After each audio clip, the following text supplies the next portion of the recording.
Garden রিচে বহুতল বিপর্যয়ের জের আরও একজন মানুষের মৃত্যু হলো। ইতিমধ্যে 11 জন সহনাগরিককে হারিয়েছে আমরা, আর সেই বহুতল বিপর্যয়ের জেরে আরও একজন স্থানীয় বাসিন্দার মৃত্যু হলো, অর্থাৎ মৃতের সংখ্যা এই মুহূর্তে বেড়ে দাঁড়ালো 12।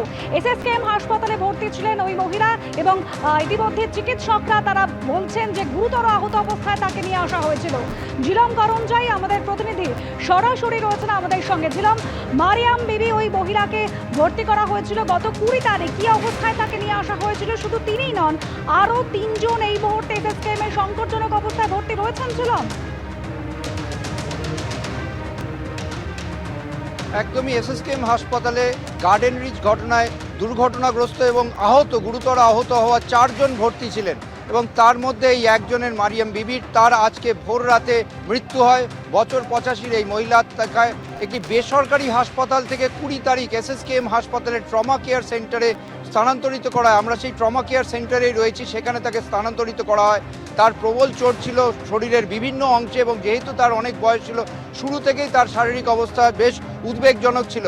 আজকে ভোর রাতে তার মৃত্যু হয়েছে। চিকিৎসকরা তারপরে তার দেহ ময়না তদন্তের জন্য পাঠানো হয়। ময়না তদন্তের পর তার দেহ ইতিমধ্যে পরিবারের হাতে তুলে দেওয়া হয়েছে বলে হাসপাতাল সূত্রে জানা যাচ্ছে, এবং একই সঙ্গে এটাও জানা যাচ্ছে যে এই মুহূর্তে এসএসকেএম হাসপাতালের ট্রমা কেয়ার সেন্টারে আরও 3 জন চিকিৎসাধীন রয়েছেন, যাদের দুজনের শারীরিক অবস্থা অনেকটাই উন্নতির দিকে, তবে তৃতীয় জনের শারীরিক অবস্থা এখনও গুরুতর রয়েছে বলে হাসপাতাল সূত্রে জানা যাচ্ছে। এই নিয়ে গার্ডেন রিচের দুর্ঘটনায় মৃতের সংখ্যা 12ই দাঁড়ালো। ধন্যবাদ ঝিলম। ভোটের মুখে পুলিশের ভূমিকা নিয়ে ফের সরব হলেন শুভেন্দু অধিকারী। পুলিশ দলদাসের মতো আচরণ করার চেষ্টা করছে। শুধু ভোটের দিনই নয়, এখন থেকেই পুলিশকে সরিয়ে দিক নির্বাচন কমিশন। প্রয়োজনে অন্য রাজ্য থেকে পুলিশ এনে নির্বিঘ্নে নির্বাচন করানোর ব্যবস্থা করা হোক, এমনই মন্তব্য করেছেন শুভেন্দু অধিকারী। পুলিশ দলদাসের মতো আচরণ করার চেষ্টা করছে।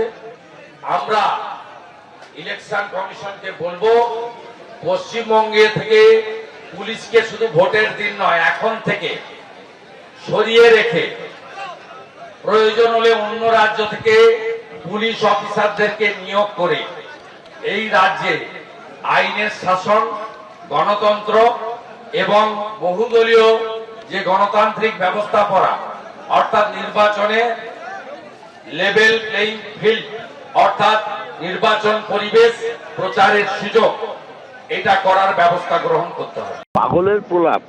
ইলেকশনটা এখন ইলেকশন কমিশন করছেন, স্বাভাবিকভাবেই সাধারণ ল অ্যান্ড অর্ডার পুলিশের হাতে, এবং নির্বাচন সম্পর্কিত ল অ্যান্ড অর্ডার নির্বাচন কমিশন নানাভাবে দেখছে। নির্বাচন কমিশনকে তো নরেন্দ্র মোদী এর মধ্যেই পকেটে পুরে নিয়েছেন।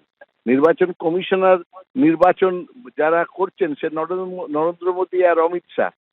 সুপ্রিম কোর্টে কেস চলছে, জানেন না উনি? আজকে যেভাবে সিবিআই ইনকাম ট্যাক্সকে কাজে লাগিয়ে নির্বাচন করার চেষ্টা করছেন শুভেন্দু বাবুরা, তাতে লজ্জা হওয়া উচিত। মহুয়া মৈত্রের বিরুদ্ধে 3 দিন আগে এফআইআর হয়েছে, তার বাড়িতে চলে গেছে সিবিআই। আর এই শুভেন্দু অধিকারীর 3টে জায়গায় সিবিআই এর এফআইআর এর নাম আছে। সিবিআই কে আবার তিনি বলেন আমি কন্ট্রোল করি। তাহলে বোঝাই যায় যে কিভাবে তারা পরিচালনা করতে চাইছেন নির্বাচন।